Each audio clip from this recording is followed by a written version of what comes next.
Hello, good evening. It's Whispers of the Soul again. And tonight we're talking about healing. Healing in terms of what it is, in a range from you scraped your knee and got a boo and put a band-aid on it, to some life-altering trauma. And the difference between healing and managing, and whatever else we come up with in between. When we're talking about physical healing, you scrape your knee, whatever, you get a band-aid, you put some, what was something when we were kids used to spray on there? I forget what it was called. There was a thing. I remember you sprayed it on there. Now you have a cream, whatever. Anyway, you put something on there, some kind of antiseptic, and then you put the band-aid on, and you get a scab, and eventually the scab falls off, and you say, okay, well, that owie, that cut, whatever, was healed. You bang your head, which I have such a habit of doing. Like, I'll leave the cabinet doors open and I'll turn and bam. And, you get that soreness, and, you rub your head and kind of, wait for the acute pain to go away. And then it kind of is dull. And if you're smart, maybe I shouldn't say smart. If you're aware, you'll go get some Arnica Montana and to keep the blood flowing. That works for any bruising. It's great stuff, unless you're for some reason allergic to it, something I can't imagine how. But if you are, then don't use it. But Arnica Montana is good stuff. When my kids were little, I had Arnica in my purse. I had it in the kitchen. I had it in the bathrooms. I had it in the car. Always handy, because they're always falling down, banging their head, tripping, falling, whatever. And Arnica all the time. And I remember my little one, he was always clunking his head, obviously get that from me. And he'd come stumbling out and he'd be going, Arnica, Arnica, Arnica. Just a precious memory for me. Just this little tiny little thing coming out, Arnica. Because he knew that it worked. It's good stuff. So, again, Arnica allows the blood to flow, because you don't want that clotting, right? You get a bruise and all the blood is coagulated, and so then your body's really struggling to heal that, right? So Arnica moves the healing along. However, especially like with banged heads, over the years, there's been many times that I've come across something. I'll be working with somebody, and I'll see that they bang their head, or the head. I don't know, we bang our heads a lot, and we kind of shake that off and keep going, not realizing that it actually does cause trauma inside. And so even though you don't feel the pain anymore, that doesn't mean you're healed. So, and we'll circle back to that whole thing. Then when it comes to surgery, you have something breaks, and they go in and they kind of put it back together and wind it up and bind it and put antibiotics and everything, and then your bone heals, and you think you're done. Maybe you are, maybe you're not, because you can get long-term effects from that if it isn't healed properly. And then surgeries of removing an organ, say. And so now you are missing a necessary component of how you are designed to be. And so say it's your gallbladder. And so now you're not getting gallstones anymore. So you think, oh, okay, well, I'm healed. Well, except for you're not, because your body is designed to function a certain way.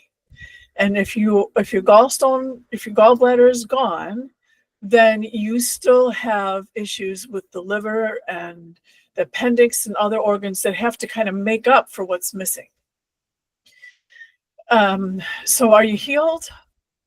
You can say that your symptoms are gone, but true healing would mean that the gallbladder itself had been brought back into balance, and then everything's working correctly.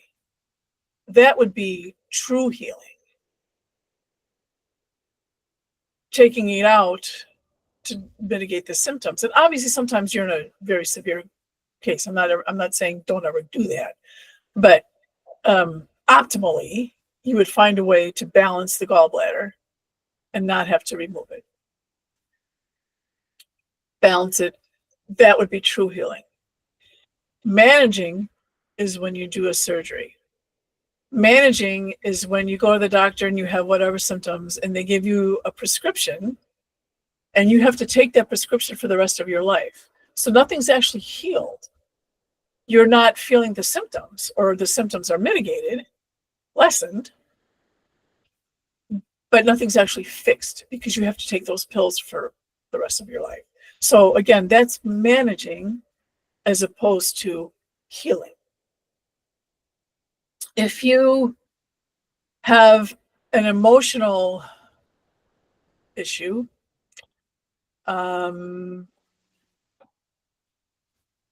many of us, to varying degrees, I would say probably most of us, have traumas from our parents, right? Anything from, yelling at you because you spilled the salt to regular beatings and yelling and violence and even worse. So that's emotional trauma. And so you grow up, you move out of the house, and you're out of that situation. So the symptoms are gone. But unless you've had access to a healer, or yourself somehow have been figured out how to run deep, you've got trauma still that needs to be worked with. Now remember, we all come from tribal societies, and in tribal society, there was somebody that was their job. We use the word shaman a lot, but that's a Russian word, so that's not necessarily around the world what it's called, but in the US somehow we've kind of latched onto that term. So that person's role was to keep everybody healthy. That was their job. And the community that they served, their tribe, their village, fed them, housed them, took care of them, helped them out with things. So they weren't like maybe necessarily getting paid with money like we do now, but that was their role. And they would typically have learned these skills from somebody ahead of them, and they would pass those skills on to the person that would replace them when they left. And that person's role would be to observe, hey, you just had this trauma, your mother passed, your baby brother died, your crops failed, whatever it was, and they would observe you. And if you weren't doing the work and you weren't truly healing, then they would come to you and be like, okay, let's go. We got work to do. That was their job. But we don't really have that kind of society anymore. We don't live tribally. And so if you're not tuned into holistic medicine, then it's very likely that you have things that have not been resolved. Mental issues, same. And certainly spiritual issues, spiritual traumas. We aren't tuned into our our spiritual selves. We don't go on walkabouts. We don't go on vision quests. We don't have rites of passage, rituals of passage. We don't really express who we truly are. So that's a big spiritual void. Well, that's a trauma. Because yourself, your true self, knows who you are, but you're walking through the world as if you're not that. And that needs healing too. So healing is in so many different areas, and yet it's all me, right? All those aspects of me that need to be healed.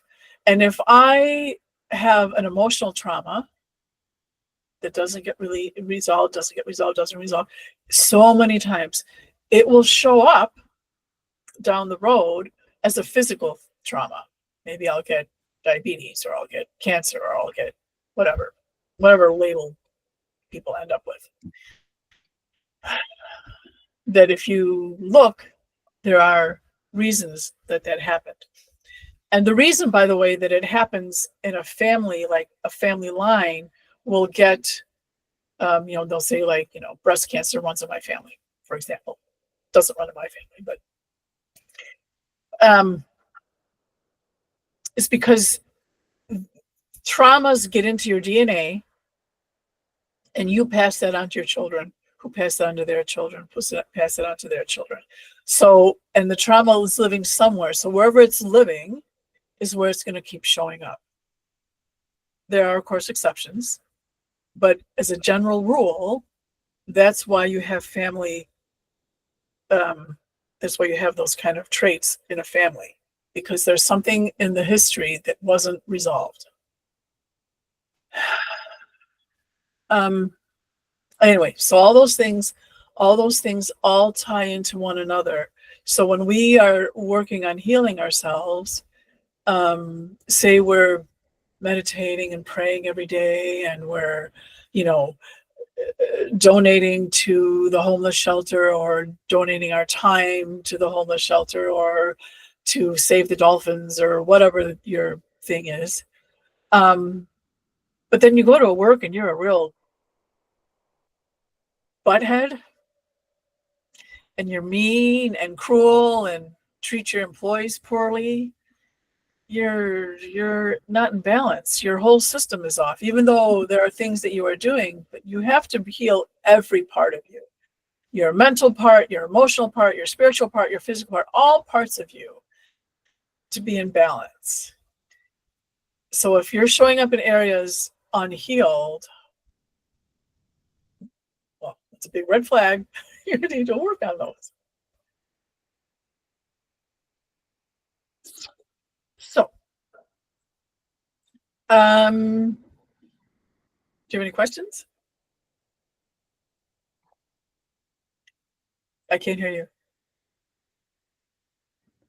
The first one that's in the comments here is, can you explain what it means to do the work? Do the work. I don't know. I don't think any of you were there, but years ago, I used to do this group on a Saturday. We would have dinner at this restaurant, and then they had this room upstairs, and we would do the healing work. We called it metamorphosis. And I was and there. afterwards, huh? I was there. Yeah, you were there. Maybe I don't know if you were there at this particular one, but we'll see. Oh. So, and after, we always have our debriefing, and we share and have questions and whatever. And it was the end of the night, and everybody's just kind of sitting around chatting. And one of them's like, they're talking about how I'm always telling them, you got to do the work. And they're like, what? Natalie, I don't know if you remember Natalie. She's like, Mm-hmm. Yeah. I always think I should get one of those, a Karen bobblehead that goes, do the work. Because I always say that. I'm like, you got to do the work. Which ties into this thing about, not being tapped into our spiritual selves, about not doing the healing, because we want everything handed to us, right? We'd rather go get the pill. We'd rather go get the surgery. We'd rather go to the psychiatrist, and maybe he'll give me a prescription. I can take a pill. And again, not that sometimes you need the prescription, but optimally, you want to get to a place where you're in balance and you can function on your own. But in order to do that, you have to get some sweat in the game. You have to show up. You have to be willing to look at yourself from just a blank slate, and allow things to show up, and really be observant about who you are and how you're behaving and how you're acting. From when I was a kid, I would always I would react to something, and then I'd say, why did I react like that? why? And that would get me on a discussion of, okay, well, I think that has to do with this, or it has to do with that, or whatever. But you have to be willing to look at yourself and be willing to see the ugly parts of you, because that's where you can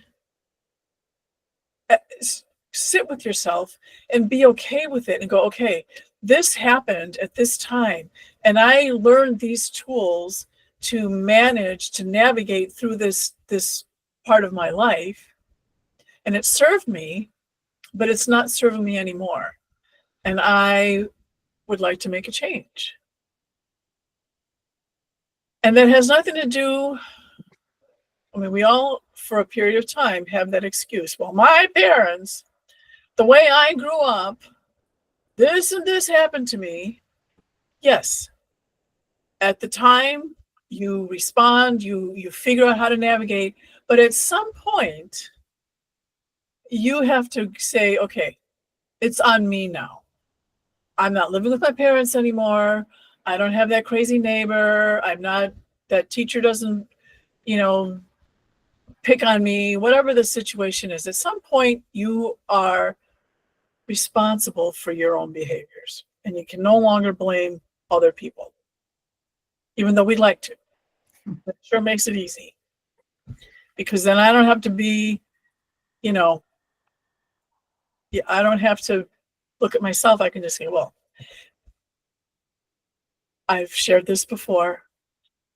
Growing up, my mother, and people love my mother, and people would, I'd run into people wherever, oh, your mother is so, I'm like, well, you weren't raised by her, because in my experience, it was challenging. But at some point, I realized that this woman that I'm mad at because of all the things that she did is not the woman before me, is not the woman that I'm at Thanksgiving dinner with, or cleaning debris off of her roof, or having at my house for my kids. It's not the same woman, because she grew. And I have been treating her like the woman she was when I was a child. Does that even make sense? Yes. Yes, thank you. I'm explaining it well, but what I'm saying is, does it make sense to behave that way? Does it make sense to interact with somebody that's no longer there? Oh. Like, to treat them like that person? Like, we get this in our heads, like, well, this person was terrible to me, and but they're not like that anymore. I mean, maybe they are still like that. I mean, but you have to make the call. But, think about, is it the same person? Again, sometimes it is still the same person, and they never change. But a lot of times, we're not the same person at 60 as we were when we were 20. Optimally. I know I'm not. Yeah, I know. And this whole thing about the mother thing, I'm like, oh my God, what did I do to my kids? Karin, do the work. Go ahead. Oh, I really want you to clarify something, because you were leaning towards kind of alluding to the fact, with a few of the examples you gave, that disease is your fault. Like if you've done something unethical. That doesn't sit well with me, because I think of people who live near chemical plants and have cancer, or children that are born with, genetic diseases. And sometimes, right, we can make poor health choices, and our disease is a result of our poor choices. Or there's a connection between unethical behavior and disease. I know I felt in my life a disease I dealt with at one point was after years of grief related. So can you kind of paint a picture for us of, well, what is disease spiritually? What is it? And what are all, can there be different causes, different things interacting to cause disease? Oh, of course. And I'm not playing the blame game or the judgment game. I'm not saying like it's your fault. I'm saying that because we don't know better, because we don't understand the the implications of what happens when if something gets thrown off a balance, we just let it go because we don't understand that it is going to have a long-term effect. That's not like blaming you or you causing it. It's just a lack of education. It's a lack of understanding. It's not your fault. I mean, again. Okay, that makes a lot more sense. That Okay. makes a lot more sense. Okay. What Okay. else? So then your next question was like, so then you said about The the spiritual disease, what now? spiritually, from a divine perspective, a spiritual perspective, what is disease? Physical disease? Any. Oh, okay.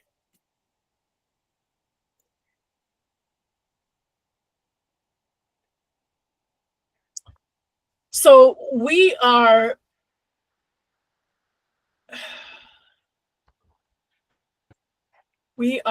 created in Creator's image, right? So that means we are created perfectly. And somewhere along the line, even in vitro, something happens and we're off.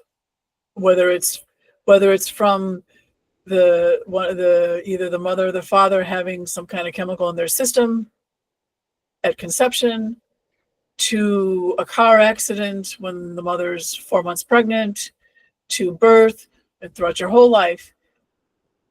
So things happen that throw us off balance.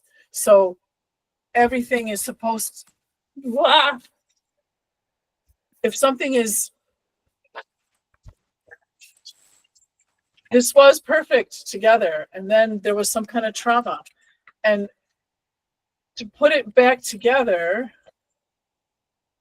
I mean, what am I going to do? I could use some tape. I can maybe make a photocopy, but it's never really going to be like perfect as it was. So all these things are ways for us to learn. This is a whole big picture question. I believe that eventually we won't have cancer, say, because we'll have grown, developed to our understanding to the point where it doesn't even show up because we know what causes it, how we get there, so we don't go there as a society. Like, we understand that there are causes. So from a eternal perspective, that's all about society learning and growing, because what about a child who was born with something? There are factors. There's all kinds of factors that contribute to that. And I don't have the answer for everything. I don't have the answer for much. But eventually we'll understand. Okay, so a friend of my sister's lived in Michigan. I forget which city. But there's a high incidence of cancer in that city. And her daughter was born with something, I forget what. And so I asked her one time, just very gently, very like, do you think it has anything to do with that? Whatever, there was like some kind of chemical plant or something, I forget. Oh, no. It was just a fluke thing, Okay, well, I'm not gonna press it. But it seems to me that if everybody around you is, hey, there's something going on, right? There's something in the environment that is causing all these people here to get this certain disease at a much higher concentration than anywhere else. There's some commonality, there's some common factor there. But people aren't willing to look at that. Here in Algoma, there was, I forget the percentage of how many people died of asbestos. And it took them a long time like put it together and start going, okay, well, wait a minute, maybe living in this town isn't a good idea, you know. And now it's been fixed and that factory is shut down and whatever. But so on a global, societal, ever evolving thing, these are for our learning. For individuals, the same. We have traumas, we have imbalances, dis-eases for our own growth. And sometimes, again, we take it on because of the public, because we want to help the public, the society grow. But there's a component, an aspect of it for ourselves. And I know that sounds like, well, you asked for it. It's not like that. It's more of a taking on a challenge to deepen oneself.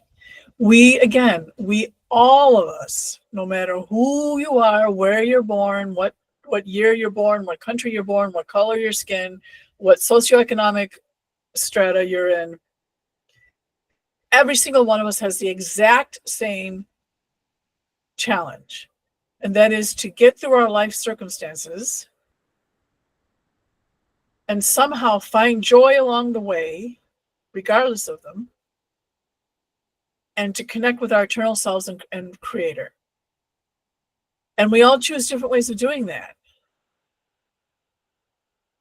And even if you don't believe that you choose those things ahead of time, you are still in those circumstances for whatever reason. And that still, hopefully, is your goal, is to not let it knock you down, not be like, well, I was dealt a shitty hand, but find a way to transcend it and to go, okay, these are my circumstances. And somehow in this, I need to find joy, and I need to remember creator, and I need to live in a way that is raising my vibration, that is bringing me back to who I truly am, because I'm only visiting here. This body and this experience is a teeny tiny fraction of my actual experience. Does that answer that? That is great information, but help me. So from a divine perspective, disease is what? Did you say you started by saying we're created in the image of creator? So is this areas where we're out of alignment, or it's just part of this system of helping us to grow and helping collective humanity to grow? It's all of that. Okay. It's the thing that you had the nice, beautiful, perfect thing, and something happened. And so how are you going to fix it? How are you going to move forward? And how are you going to function as two pieces? You have to find, we have to, and so, it's not always going to happen like overnight either. I mean, it can take decades. It can take days, weeks, months. It's always a process. And again, we have strayed so far from the path of unity and collective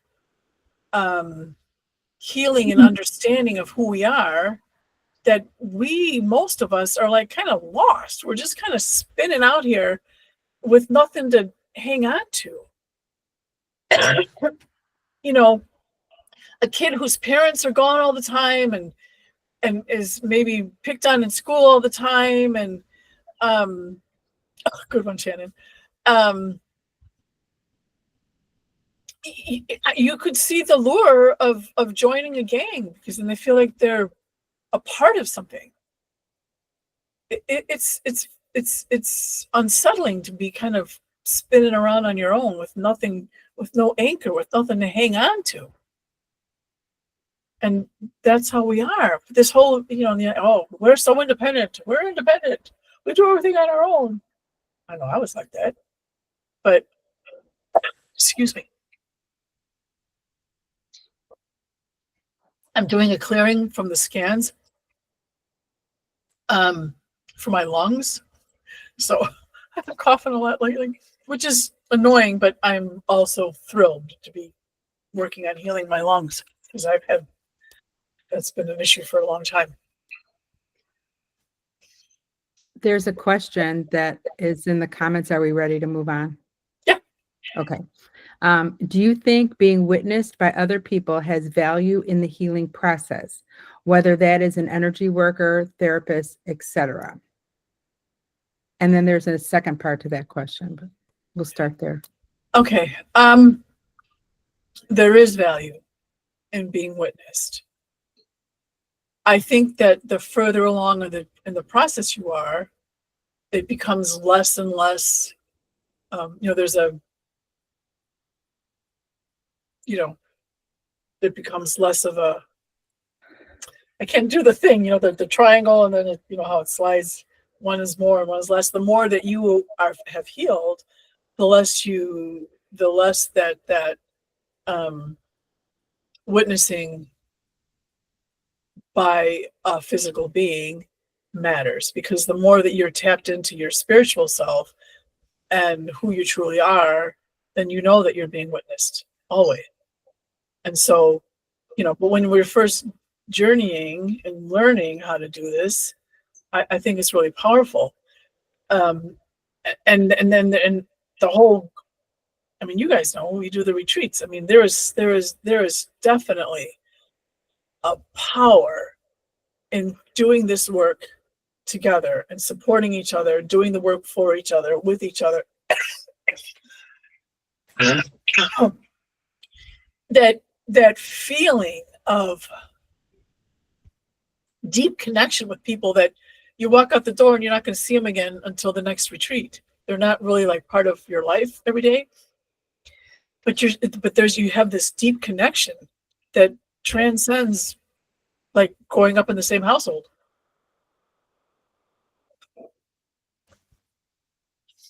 And the second part is, will reading books or listening to people on YouTube, social media, etc., will that alone heal someone?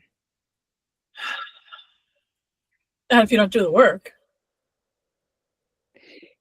That makes me think when I first started on my journey, I was going to, and obviously before I met you, but I was going to various people, and I walked away from my sessions with them feeling that, okay, something came up and it was healed.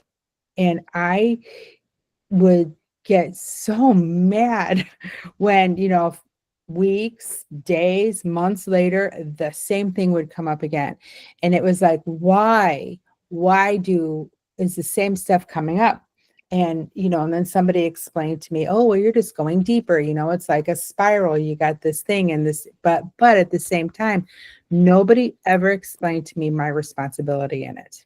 Mm-hmm. Not one explained to me that, okay, all right, now we've done this, but you need to do X, Y, Z to maintain it, because mm-hmm. otherwise it's never going to stick. And and when the first person that told me that, I actually felt like I'd been slept. Like, are you kidding me? I've been doing this for a couple of years now, and I just thought I was going to the wrong people or trying the wrong modality or, like and I was in a phase where I was like, what's wrong with me? When there was really nothing wrong with me at all, except for I was not informed. So it's like what you said in the beginning, is knowing what you need to do. And it's been an ongoing process since then. Mm-hmm. Mm-hmm. Yeah, not only have we lost the whole community unity, tribal way of life, somehow along the way, we've forgotten about accountability. Yeah. There's no accountability for anything. Yeah. Luckily there are still people that believe in it and live that way, but in the public arena, it just seems to be, there's no, just get away with it. Nobody, that's Yeah. a whole other thing. Yeah. But yeah, we need accountability. And you don't have to like walk around and tell people. You can just be accountable to yourself. That's, ultimately, if each and every one of us would hold ourselves to account each day, oh, I did this pretty good. I kind of fell down on that. Oh, look, I reacted in that same darn knee-jerk way again. Just paying attention to our own process.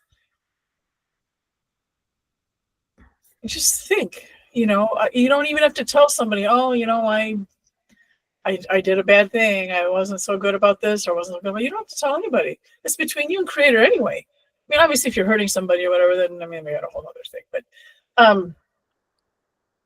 yeah, if we all held ourselves to account and work together, and then sometimes, it takes the community to come together and say, look, we've got something going on here. We'd like to, talk to you about. There are different tribal customs that I've always think they're so interesting, how they address things in a way that we would see as being very intrusive, invasive. Like, how dare you speak to me that way, or how dare you, give a crap about my well-being. We've gotten so, no, I'm in control and I'm the boss, and things have really changed. Yeah, so I just had to kind of laugh and just for you. Anyway. Okay. Anything else? I think Wendy touched on it. So how do we learn to heal ourselves? How do we heal? You do the work. You do the work. And you know what? That taking yourself into account each day, that's a great way to start. Start paying attention. Start paying attention to who you are. Instead of just kind of like, bull in a china shop through life, start paying attention. Where are you knocking the china over? Where are you doing well? Where are you? Just pay attention. And if things start coming up that you can't handle, and I don't by any means mean that in a negative way, because there are a lot of things that we cannot handle. There are traumas and things that we have suppressed, we aren't aware of. And if they start popping their head and you're like, don't know how to handle, you then, find somebody. There are videos and books and all that. But optimally, you'll find somebody, a genuine healer, who can accompany you. And we say healer as if the healer is doing the work. Actually, what we're doing is we're accompanying you on your work. So really, you're the healer. I don't know, maybe there's a better word to call us, but it's just us finding the best tools to help you on your way. And I haven't had to do this in a while, but sometimes people will come to the retreat or come to one-on-one session or whatever, and they'll and I'll see where they need to go, and they'll resist and resist and resist. And I'm like, look, I can stick your head in the water. I can like hang on for dear life and keep your head under the water. But you're the one that you have to do it. You have to drink the water. And so for as long as you're going to resist, that's how long it's going to take. So you can, and I'm like, we can do this the short way, the short, easy way, or we can do this the long way. And in some cases, and it varies, in some cases, I have my cheats. I have my backdoor ways of getting somebody to shift. But that's in certain. I mean, I don't do that.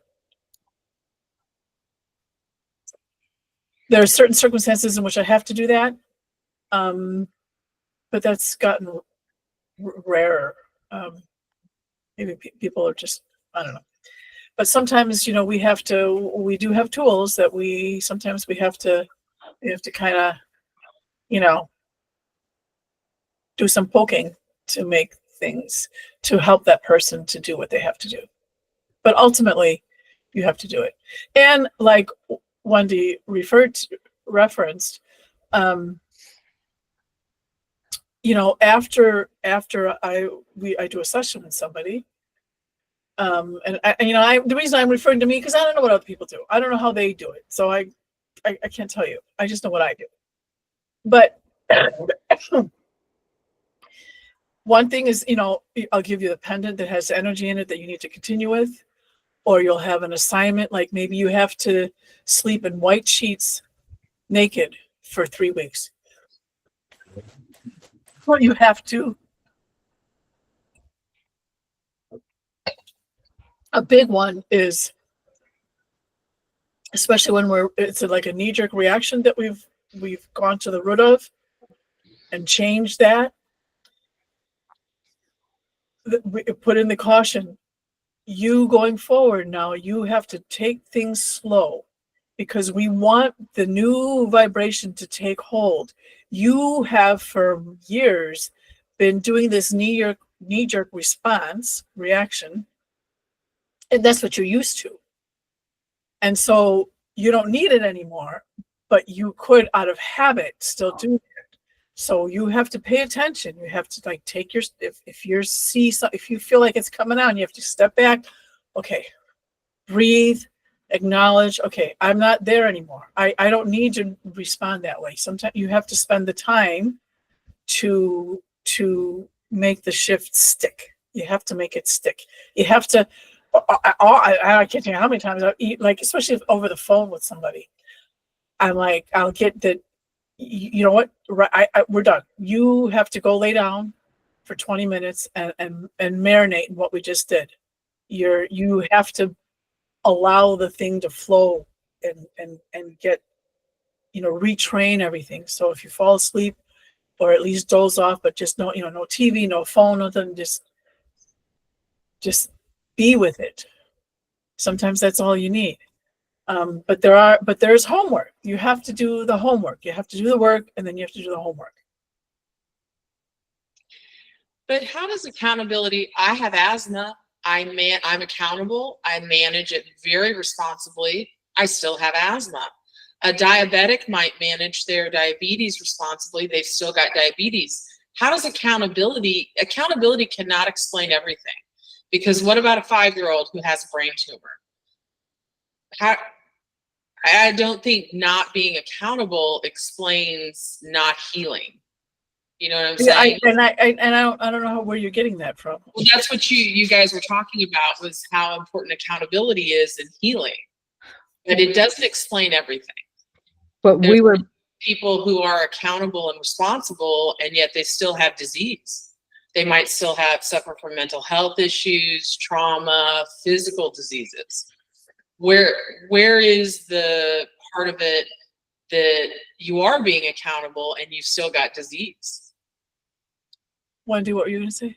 I was just going to say that was in reference, I think, mostly not to that kind of situation, Shelley, but mostly to like what I had done and what I know other people have done too, where you were going in for, to have for a healing, for a session with, say, like I had a shamanic healer do some things for me. And, then there was Reiki with others, some kind of reading. But nobody ever told me that I had anything to do. Like they made me feel like, okay, this has been healed where it had not been. That's not the same as a brain tumor or diabetes. Right. Yeah. So what about okay, so we know that for 10 people having asthma or brain tumor or whatever it is. Unless they have the exact same circumstances, and even then, not always. There are going to be 10 different reasons as to why they have it. And here's the thing. So this is why this bioenergetic medicine is so powerful, because when you go to,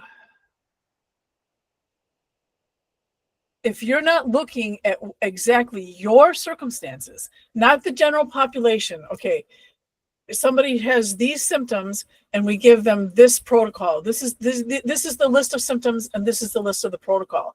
That doesn't individualize to that person what that person's got going on. So if it is, you have to find out why you have it. If like you said, a diabetic person is eating the right foods, that's managing their diabetes. That's not actually healing it. There's a difference. And if managing is where you as far as you want to go, then that's fine. Then manage it. But if you want to heal it, you got to find out why you have it. What is off in your system, and go from there, because that gives you a lot more. There are so many factors that contribute to our disease. And then, of course, it's complicated by the fact that we don't have a good environment. We're functioning somehow in a very polluted system everywhere. The air, the food, the water, everything. The interaction with society, with vendors, with everything.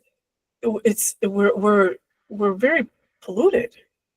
And so anything that's off within us as an individual, then we have all this other stuff on top of it. So so you see those commercials, the Shriners or the children, and your heart really goes out to these people, like, oh my gosh, that to have your child be ill like that, how do you even wrap your head around that?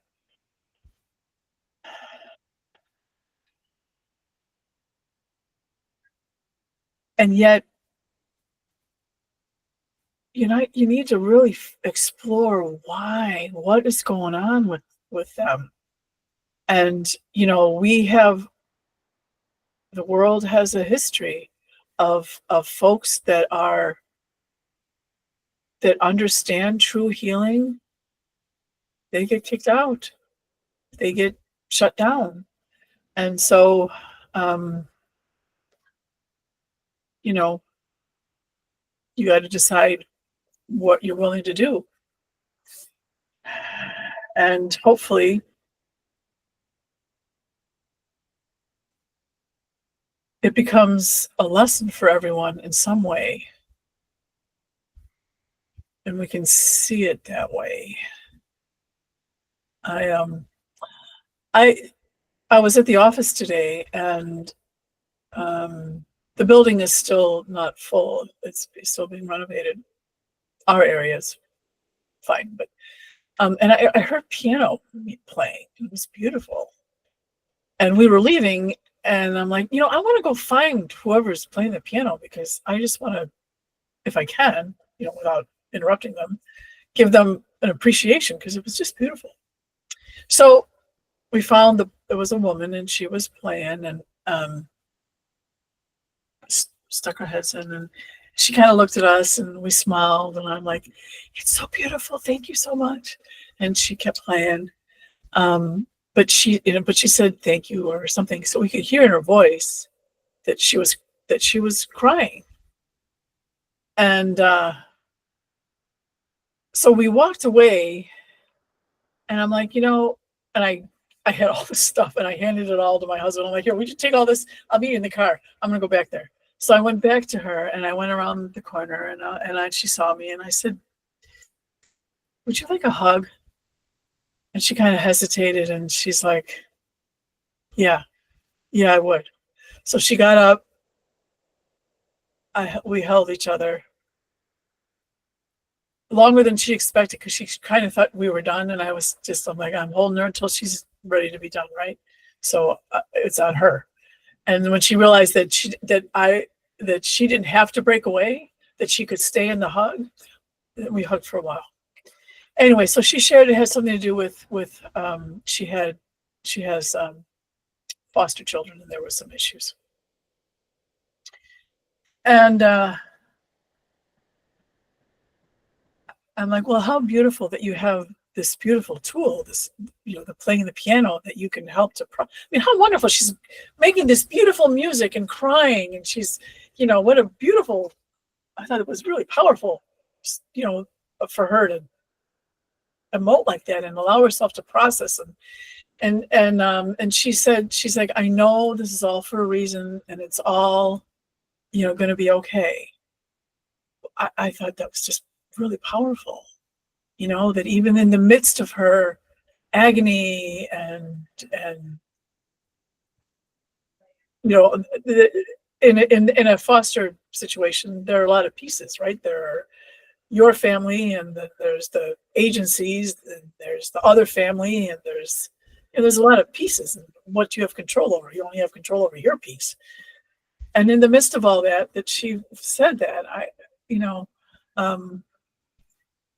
doesn't take away from the experience that it's tough, but she found a way to understand that it's all good. It's going to be okay.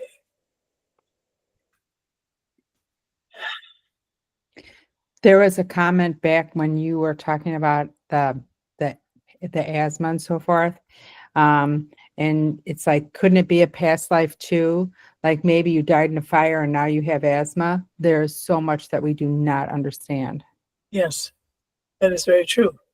That's definitely it's going to trigger something if you haven't. It doesn't always, it's not always that, but that is a factor, that another experience, remember there's no past and there's no future, but another experience will affect. I explain it because this is how I visualize it, like a coil, a spring. It coils around and around and around and around and around, and it's a circle, right?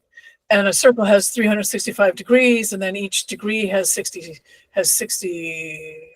minutes, and each minute has 60 seconds. I think that's how they measure circles, radius of circles.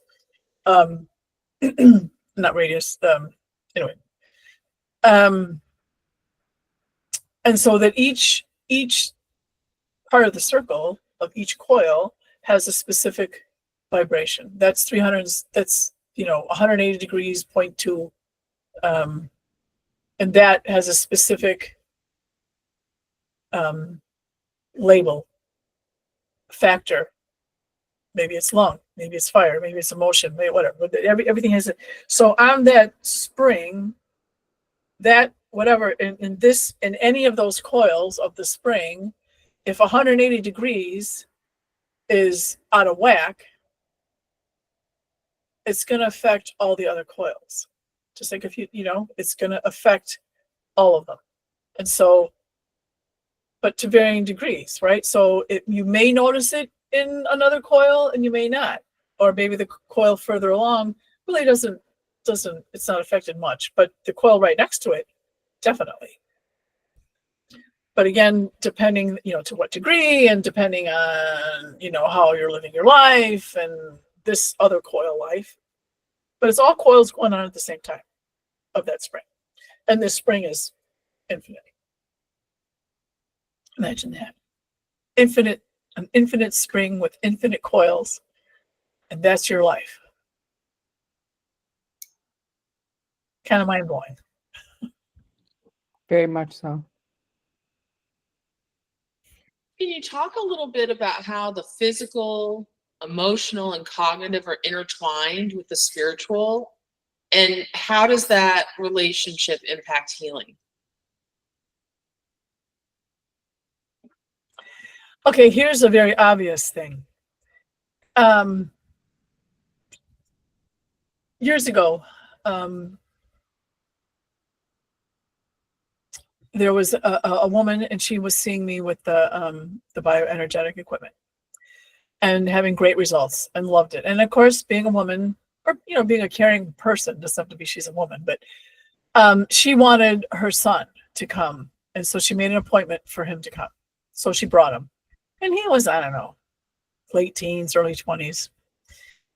And I don't remember if she had her session and then it was his, or it was just his. But as her and I were talking, I'm like, he's not buying it. He's not buying it. And so I asked a few questions, energetically. And I said to him, I said, you're not gonna, you don't believe any of this, do you? He's like, no. I'm like, even if I do the work, and you're not gonna wear the medicine. You're not gonna take the medicine. You're not gonna wear the medicine. You're not gonna do it, are you? He's like, no. And so I turned to his mom, and I'm like, I'm not taking your money. I'm not gonna do it. His mind is set that this doesn't work, so it's not gonna work because he doesn't believe it. So his body knows that what his mind is saying. His mind is saying this is a bunch of hooey.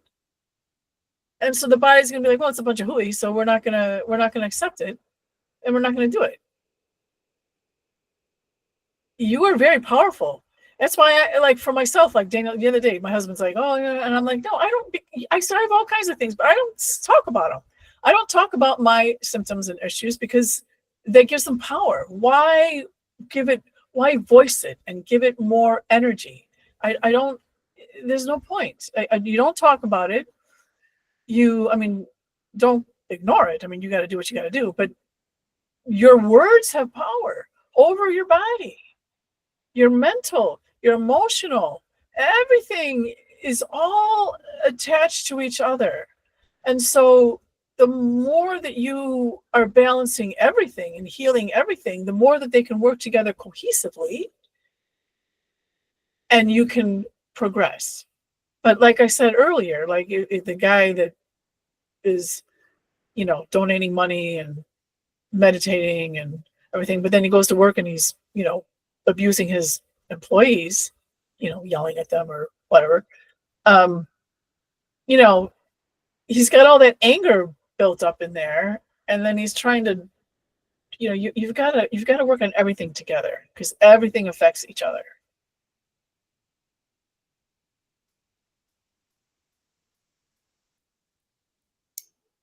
Is there anything we tend to get wrong about healing from a divine perspective?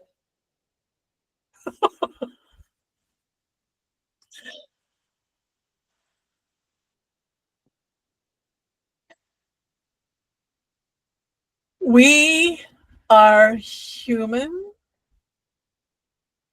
That's what we call ourselves on this planet. We are beings. We are imperfect beings. We will always be imperfect beings. And yeah, you could say you're wrong, or you could say you know the best that you know at the time, and go forward with it, right? Don't, instead of beating yourself like you're wrong, just kind of embrace the possibility that there are other possibilities. And from a divine perspective, again, we have an infinite coil, infinite lives, and infinite opportunities to keep on growing and expanding and understanding things better. Sometimes we are just plain addicted to a fact, what we consider to be a fact, and it is what it is. And we're just going to be ignorant about it, and we're not going to be willing to explore other options because we're just determined, no, that is the truth, and that's that. Well, that's your choice, of course, but you're really doing yourself a disservice if you're not willing to just entertain the possibility. You might still end up back where you started, but to just not even be willing to entertain other ideas is like the epitome of hubris.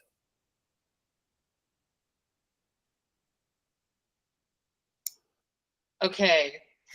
You mentioned there's individual healing and then there's collective healing, right? Like we become aware of asbestos and DDT, and these are things as humanity, right? We have to correct that because Mhm. things cause disease. Are there things we cannot heal from due to the state of the world?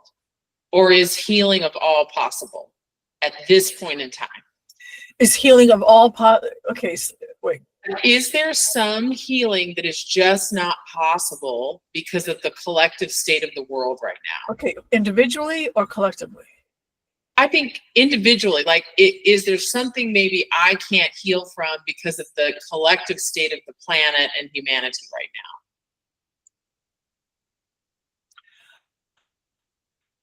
now? This is what we talked about a couple of weeks ago. Remember, you're on this path, and we have to figure out how to like not let that stuff get into our jam, right?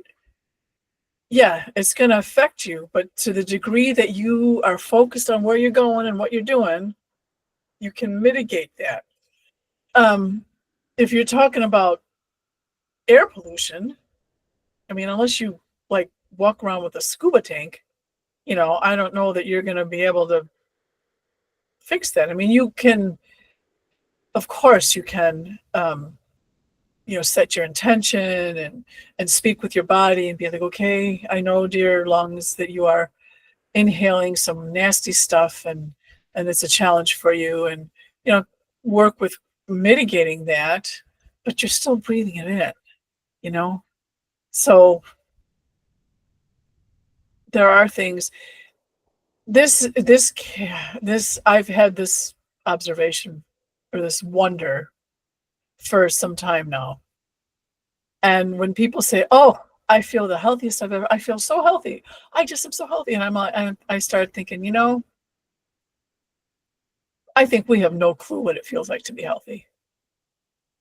I think we just have no idea, really, because to be truly healthy and prancing around on pure air and fresh and real food and all that good stuff, and emotions.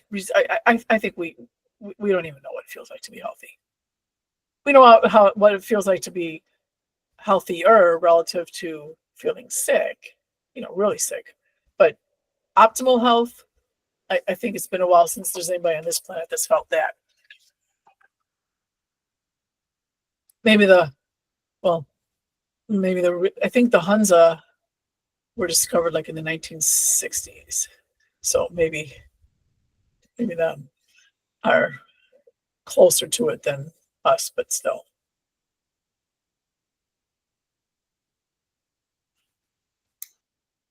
Okay, so what's the most important thing for us to know on this topic?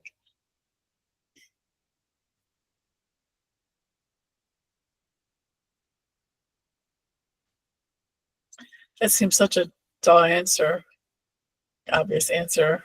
See if I can get anything more profound.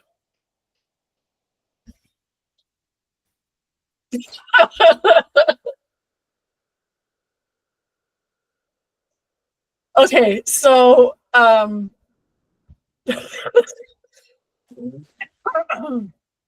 excuse me.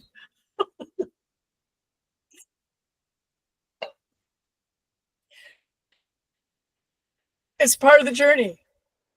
It is part of the journey. And I'm like, can I get something more profound? They're like, that is profound. I'm like, oh, okay.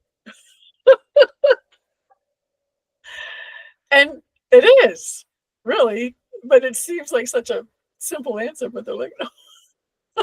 Anyway. Okay. Any more questions or anything? Anything ready to go? All right. Shelley, you okay? I know you're never going to be satisfied, but at least. I want to know literally how the soul interacts with every atom in our body. I do want to know that. You want the recipe? Like, yes, the spirit, how does it impact and affect our organ systems, every atom in our body. Like, I want to know more about that. I'm curious. If you take your hand and image a gas, a smoke, and it comes into contact with it and it permeates the hand. Does that imagery do anything for you? Okay. We'll stick with that for now. So does that come back to alignment then, right? The more in alignment you are, the more healthy your cells are going to be. Yes. Yes. Yes. And remember, every cell knows everything about not only every other cell, but it knows every emotion that you experience, that your parents experienced, that your husband experienced, that his parents experienced, every trauma, every joy, every medicine, every food, everything. They all know everything. And you just have to ask. Okay, well, we should have started with that. That's and interesting. Okay, well, I guess we can make another night of that one. All right, let's close with our healing portion. And yeah. And don't forget to like and subscribe. Yes, please. Yes, please. Please do. I just glanced and I have this stick-it note on my computer. Some years ago I was at this indigenous woman, she's an artist, and she was talking about her art. I don't know. I went to some thing that she did. And she was sharing about, and she's had some trauma. We all have, but anyway. And she was shared that, her grandfather was very much still lived by the old ways. And she would visit him regularly. And whenever she would go over there, like with a trauma that she had, a problem that she had, with her parents or with school or her friends or whatever, she'd go over and, "Oh, Grandpa," and he'd say, "Who have you prayed for today?" Like, just don't even talk about your problem. Who have you prayed for today? And that was so, wow, that was so impactful to me that I have a note here on my computer that I to remind me, who have you prayed for today? So let's do that. Let's dedicate this healing session to who did you pray for today, and incorporating that into your life. And it doesn't have to be a big long 5-hour prayer, but how can we incorporate good thoughts for others, even if simply for the selfish reason that it helps you. Okay. Stay in as long as you like, and we'll see you next week.